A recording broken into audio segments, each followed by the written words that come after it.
Hello, today we're at the Rembrandthuis where there's a new exhibit of Goethe and Rembrandt. With us today is the curator of that exhibit and author of the book on Goethe and Faust, Bob van den Boogert.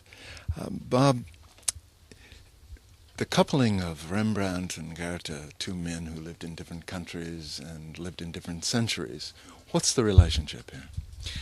Well, Goethe was a great admirer of Dutch art from the 17th century. He also was a great admirer of Italian Renaissance art and of classical art, and that's where he's most famous for. But he also was a great admirer of Dutch art, and that's the main issue of the show that that's on here. And we're trying to show some objects, mainly drawings that Goethe collected, drawings by Dutch artists from the 17th century, from the Golden Age, and drawings that he collected for his patron. As he was in the service of a Duke of Weimar, and also for this Duke he collected a lot of drawings. And we're also giving an impression of this collection of Dutch drawings in the show here. Bob, I've noticed as I looked at the exhibit that we think of Goethe as a writer and a statesman and a traveler of the world at that time, but he was something of an artist too, wasn't he? Yes, he was a draftsman himself. He has made a lot of very nicely done drawings himself. And the nice thing about these drawings, of which some are exhibited in the show, is that these drawings are inspired by the drawings he collected by these Dutch artists. The composition, the subject matter is inspired on these drawings that he possessed and collected, and that's very interesting, because in his early drawings you see this strong influence of these Dutch drawings, and then Goethe travels to Italy in 1768. Yeah. 86, excuse me, 1786, and then you see this the influence of Italian art and classical art increasing, and his drawings that he made after this travel to Italy are clearly influenced by Italian art, and that's also in the show. It's made visual. By way of two drawings. You see one drawing in which he copies an etching by Rembrandt, and then you see the way he transforms this image into an Italian classicist landscape. And that's very interesting because it's representative of the change his artistical taste is changing in these years, and you see this illustrated by these two drawings by Goethe, which are in the show. Now, when I was a boy, what I know Goethe mostly by is Faust, his very famous work. In fact, the Penguin edition that I read had Rembrandt's etching on the front. What is that relationship, please? Well, Goethe, of course, knew this etching, this Faust etching by Rembrandt, which, by the way, was only first called Faust in the 18th century. In the 17th century, there are no sources that mention this print being a representation of Faust. We now think it represents Saint Paul, but well, you can.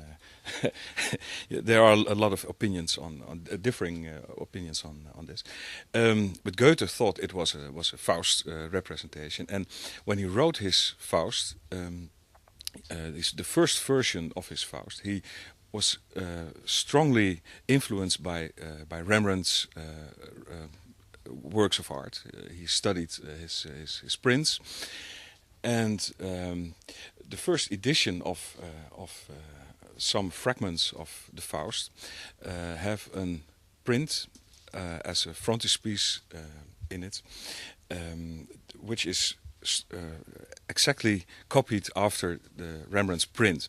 So when you combine these things, you can imagine that Goethe, when he wrote the first version of his Faust, had this picture, this image of Rembrandt's Faust in the back of his mind. So it is partly inspired on Rembrandt's Faust etching. I noticed also that when I was looking at the prints, most of them come from the Weimar, from a collection there. How did so many great Dutch masters of the 17th century end up in the Weimar? Well, Goethe was a collector himself. He tried to form a collection of works of art that would give a complete overview of the history of art.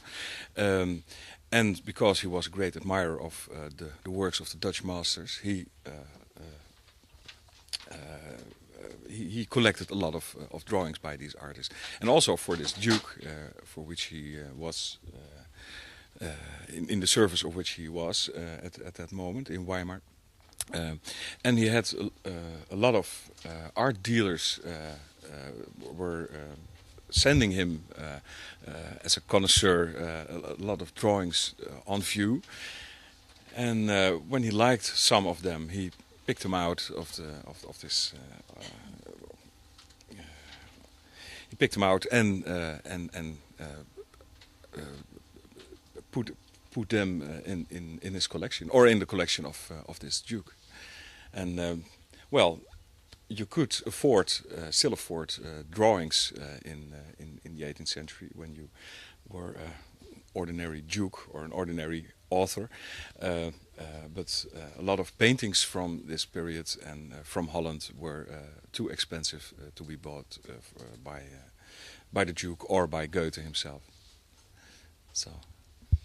Now, I've noticed you've also included a series of those Dutch painters and artists that were Goethe's favorites. Maybe you could tell us a few of those and what the subjects are. Well, there are some drawings by Rembrandt in the show, which were owned by Goethe himself. You can see this by way of the little stamp with the name of Goethe on the drawings. He must have been very proud of these drawings because he stamped them with his name. Some of these drawings were Rembrandt's when Goethe bought them, but now we know that they were were done by one of his pupils.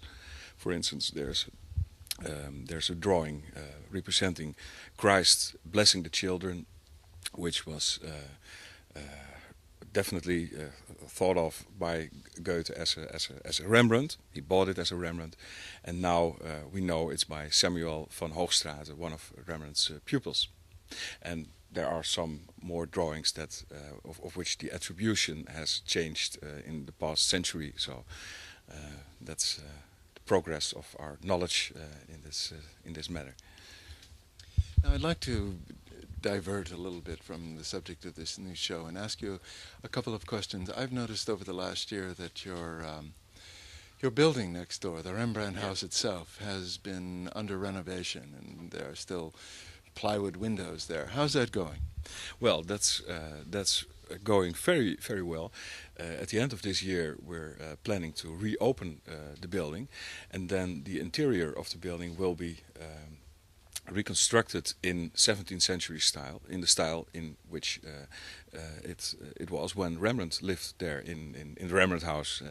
Everyone knows the Rembrandthuis as the Rembrandt the house where Rembrandt lived. But the interior was a 19th century interior, basically, and we have removed this 19th century interior and are replacing it now at the moment by 17th century furniture, 17th century staircase, 17th century mantelpieces, etc. And the atmosphere will be exactly like it was when Rembrandt lived there. He has lived here for 20 years and made some of his most famous paintings here in the old building next door. And well, when the reconstruction will be finished at the end of this year, people will get a true impression of the way Rembrandt lived when he worked and lived here in Amsterdam. So. Now, if the people want to come and see this exhibit, and I think they should want to come and see this exhibit, what are your hours and when can they come? They can come each day. The hours are 10 to 5 and well, everyone knows where to find the Rembrandthuis in the Jodenbreestraat in Amsterdam, near the Waterlooplein, the flea market. So. Well, very good. Thank you very much, Bob, for telling us about the show.